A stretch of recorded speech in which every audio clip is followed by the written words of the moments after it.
Learn most advanced recruiting techniques. Land the most desirable talent. Launch your company towards massive success. This is the Higher Power Radio Show with Rick Girard. A proactive recruiting plan trumps a reactive one every time. Like that SEO play on words on Trump there. My name is Rick Girard, and I thank you for tuning in to the Higher Power Radio Show. The purpose of our show is to give entrepreneurs solutions to their most difficult hiring challenge. And our mission is to help entrepreneurs solve those problems. My guest and I will drill down on some of the most challenging issues and provide proven techniques to help in effectively landing the most talented people to help your company grow successfully. Today our guest is Michael Krug. Michael leads talent acquisition operations for Hoag Hospital here in Orange County. And prior to that, he was a technical sourcer over at SpaceX. His expertise is in building quality talent pipelines and developing effective recruitment and sourcing strategies through the use of technology and advanced analytics. Michael, thanks for joining us today. Thanks for having me. Yeah. We're focused on building a strong culture by injecting core process, which is a great setup for today's show because one of the elements we are crucial in building a process for your company. Today we're going to talk about the advantages of a process in building your company and how to do the least amount of. Well, in your opinion, what exactly is kind of reactive versus proactive recruiting? Well, reactive recruiting is really transactional in the sense where you're not anticipating what you need. It's what you need right now, not in the future. So it could be unexpected resignation or a leave of absence that you're not prepared to handle. And then so everyone's kind of running around with their hair on fire trying to get a position posted and sourced and get someone hired on board quickly. Proactive recruiting is where we put a little bit more thought and strategy behind our recruitment plan, and that is looking at technology, understanding what tools are available for us to anticipate what the future staffing needs are, but also understanding why there is an anticipated need. What are the key drivers, and really getting down to the source of what a hiring manager is expecting to do and how they're going to do it. And that really adds a lot more value to the conversation where we can determine what type of strategies we can implement to support their needs. Yeah, and absolutely. And it depends on the company's stage. I mean, both reactive and proactive are a crucial element in the hiring process no matter what, right? Absolutely. Yeah. So let's talk about the most common platform of recruiting that recruiting companies use today, which is reactive recruiting, right? So, how would you define a reactive recruiting environment? Well, there's no escaping a reactive recruiting environment. Everyone has to have a reactive staffing need at some point. Like I said, things happen; they're unexpected. But when it's appropriate, I always think about it as, are you prepared to handle the reaction? What's your response, and how quickly are you going to react to that response? And also knowing what tools and resources are available to support that reactionary need. In a lot of environments, what you see here in startups and even in large companies is that we have a high use of contingency labor. So we have staffing firms that can ramp up pretty quickly. They can onboard candidates much quicker than a larger corporation could. Yeah. And so there's a benefit there. There's a value to having a reactive recruitment plan or strategy. Sure. And it's basically to build a pipeline quickly. Correct. There may be a project that needs to get off the ground running, or there may be a sales force that we need to build up and implement pretty quickly. And sometimes most corporate recruiting functions aren't sophisticated or aren't trained and developed to handle that type of bandwidth very quickly. Yeah, absolutely. So I mean, so then that answers, really when it's the most appropriate, when you've got a lot of jobs that you need to fill very, very quickly. Absolutely. I mean, you could go through a desktop refresh project or a systems upgrade, or you're doing a move ad change and trying to deploy desktops in another location, and you're not going to have 20 to 30 desktop support people to go out there and implement, but you've got staffing vendors, you've got other firms that can do a statement of work or provide contingent staffing needs quickly. So it's really more appropriate project-based work in which needs to get done pretty quickly, rather than when you're trying to build knowledge-based workers for a full-time roles. Yes and no. It really depends on the internal resources you have available to you. So if you're in a human resource department or a recruiting department that has a small budget and only 2 FTEs to support 200 open positions, it's good to have that extension of your internal recruitment department to handle a lot of that high volume, maybe even a lower skill set need. Got it. And I think it's crucial, too, that companies keep in mind that they don't let that need overwhelm their cultural fit or their need to hire those positions, overrule their ability to, their judgment in hiring the right people for the role. Correct. If done in a good way, any corporate recruiting team and who they partner with, you shouldn't sacrifice quality over speed. And if you have really good processes and good interviewing techniques, you should be able to apply that through a full-time employee position all the way to a contractor position. No matter if it's a long-term need or a short-term need, if you have good, consistent processes, you never want to sacrifice quality and jeopardize the culture that you have as an organization. Okay. Yeah, most definitely. Now, at what point should a company that's fully has a reactory recruitment process, when should they shift toward a more proactive mode? Wow, I think everyone's trying to find the secret sauce on that one. Yeah. But I can only tell you from my experience, and that is a lot of that starts with the data, the supply and demand information that's available to you as a recruitment leader, recruiter, strategist, being able to advise your hiring managers based on what's available, what's out there, and what's realistic to deliver. And sometimes, if you're not focused on what's around the corner, you're going to struggle delivering what the hiring manager is looking for. Got it.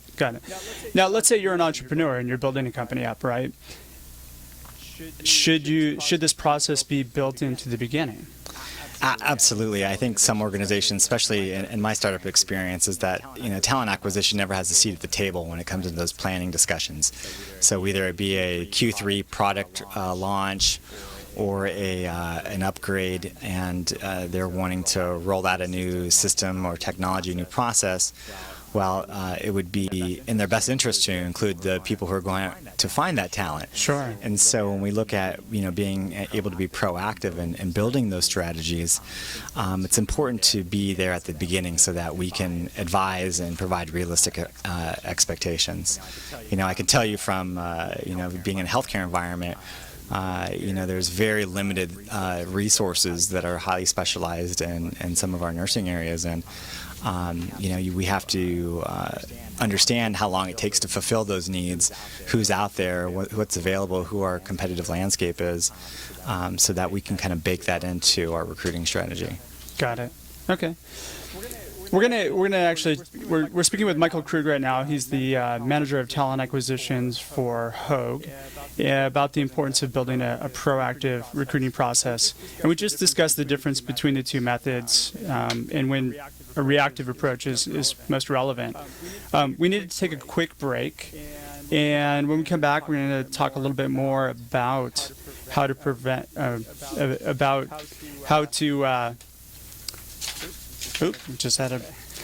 how to build out that proactive recruiting strategy. Imagine what it would feel like to lose everything. Your job, your home, your family, your dignity. This has happened to thousands of the men, women, veterans, and young adults we serve at Working Wardrobes. What do we do to help? We provide career development services, life skills workshops, job skills training. We provide the perfect interview outfit, and we get clients placed in jobs. Call Working Wardrobes, 714-210-2460. Donate, volunteer, invest, hire. He used to pester me for a walk. Now it's the other way around. Hoag physicians perform more orthopedic procedures than any other hospital in Orange County. Our orthopedic program, in fact, ranks among the top 5 in the entire country. So whatever it is you live for, you can get back to it sooner. Because as it turns out, the best part of life is simply living it. Hoag for life. Visit us at www.hoag.org.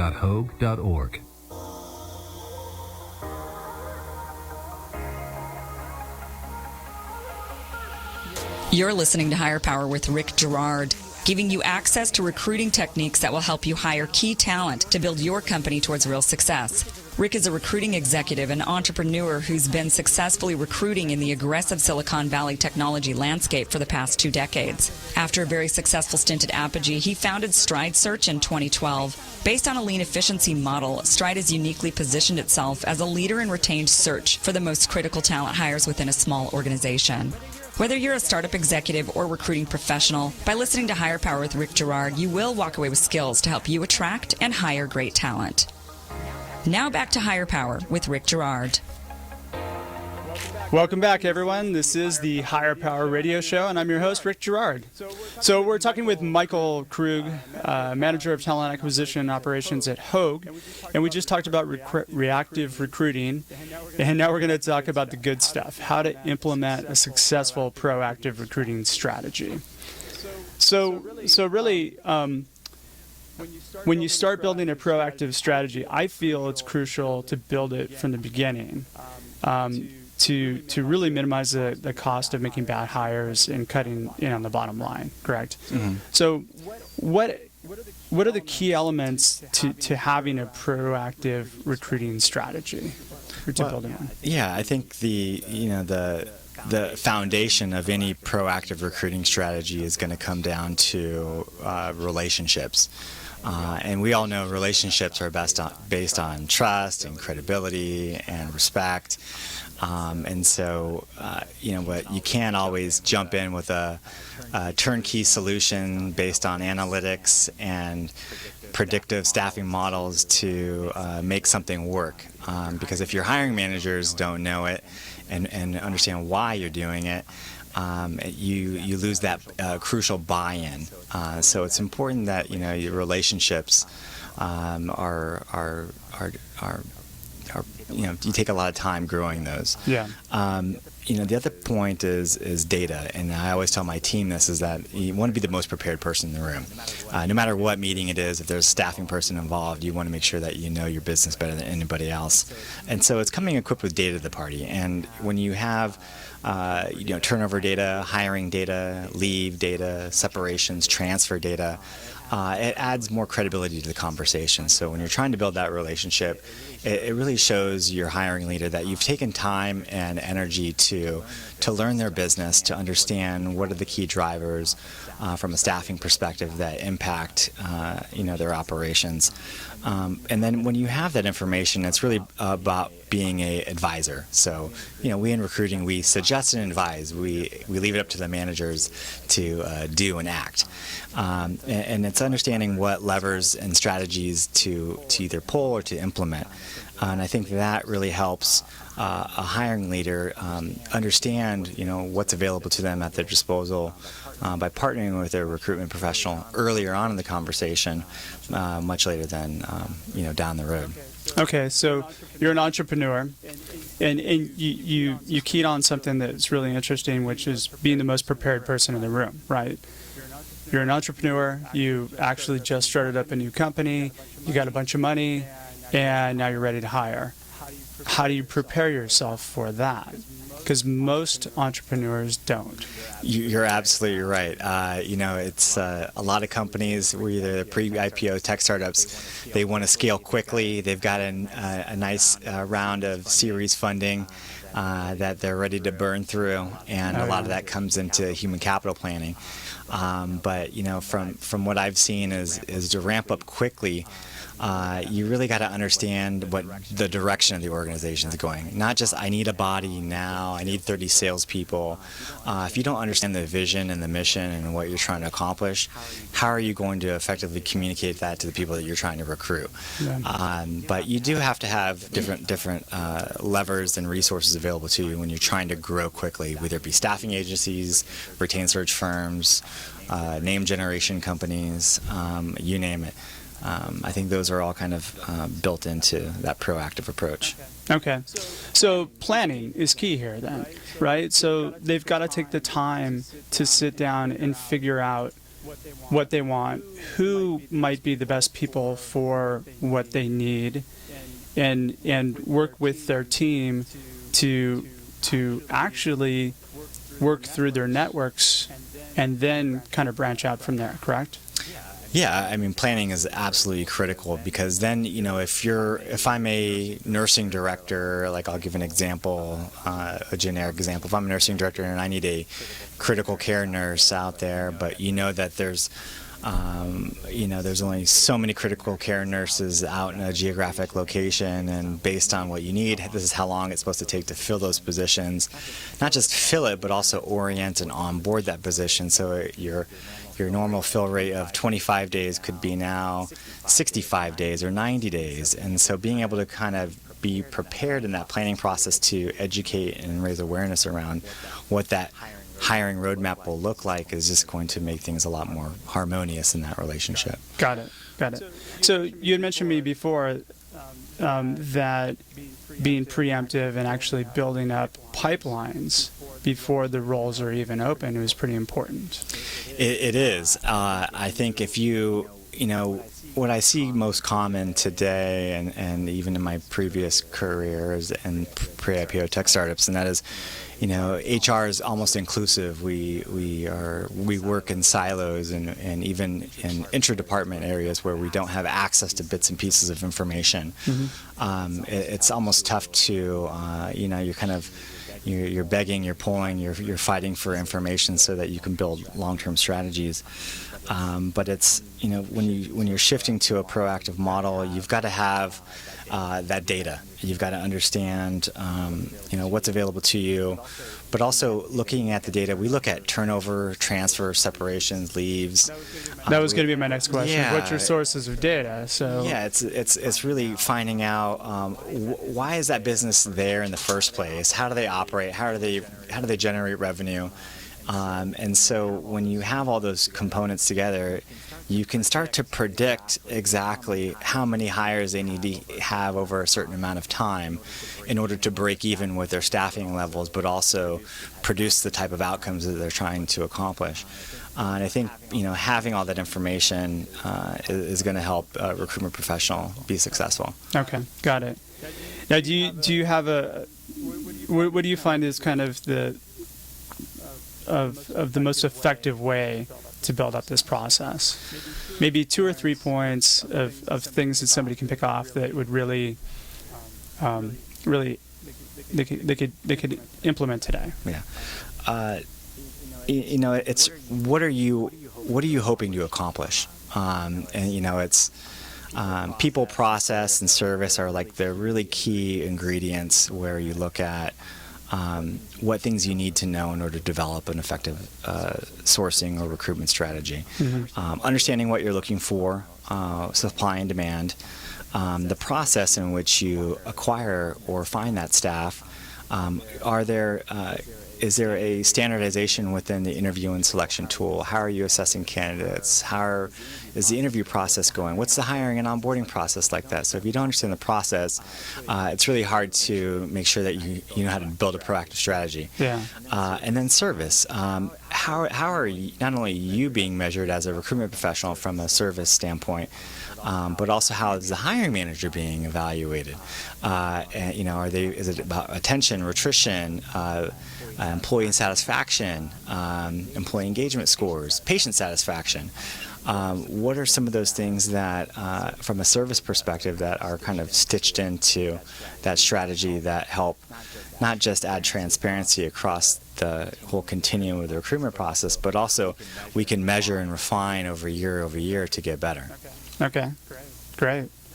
So what type of results should somebody expect from a proactive process? So from my side, when I'm working with companies, a lot of my clients can expect, like, for example, maybe a 4-to-1 or 5-to-1 interview to placement ratio, right? What do you see on your end in the environment that you have? Yeah, I mean, what we've seen by being prepared and understanding, spending a lot of time in that intake session, and being involved in the planning process, we've seen a really good filtering process when it comes to our applicant to interview and our interview to hire ratios. I'm not going to go over the specifics, but those are a couple things that you can see immediately. Got it. By not just understanding the requirement, but understanding the process. Faster response times when it comes to time to fill. We've seen you can see immediate results in that, depending on what type of level, but also in quality too. You look at retention, first-year hires and separations. You look at performance. You look and at those are crucial for company building. Absolutely, for sure. Right. All right. Well, we're just about out of time for now. Michael, thank you so much for taking time out of your busy day to share some ideas with us. Now, if somebody would like to get in touch with you, how do they reach you? Well, you can reach me at michael.krug, K-R-U-G, at hoag.org. And you can connect with me on LinkedIn. Excellent. Now, thanks everybody for tuning in. I want to give a quick thanks to our engineer, Paul Roberts, our producers, Joan Park, Shanti Ryle, and our executive producer, Kim Iverson. Do tune in next week, as our guest will be the world-famous Peter Lefkowitz. He's a legendary recruiting trainer and creator of the Morgan Methodology Recruiting. I'm your host, Rick Girard, and this has been the Higher Power Radio Show. Thank you for listening Aloha. to Higher Power with Rick Girard on OC Talk Radio.